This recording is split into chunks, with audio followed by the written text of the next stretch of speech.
بسم اللہ الرحمن الرحیم۔ جامعہ ترمذی کی ایک بڑی خوبصورت حدیث ہے۔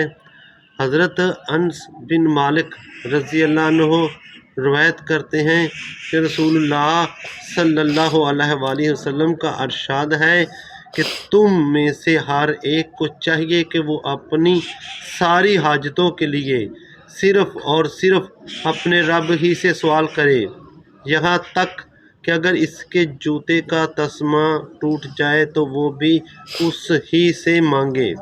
توحید کے معاملے میں مومن کو بہت زیادہ احساس ہونا چاہیے اور کبھی توحید کے پاس و ادب سے غافل نہ ہونا چاہیے۔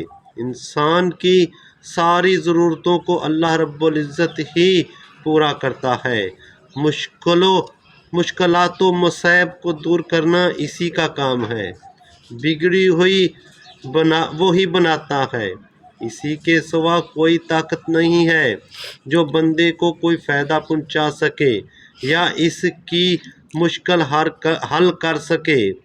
توحید پر ایمان رکھنے والے کی شان یہی ہے کہ وہ اپنی حاجتوں کو صرف اپنے رب کے سامنے ہی رکھے اور کسی معمولی سے معمولی ضرورت کے لیے بھی وہ اللہ رب العزت کو چھوڑ کر کسی دوسرے کے سامنے ہاتھ نہ پھیلائے۔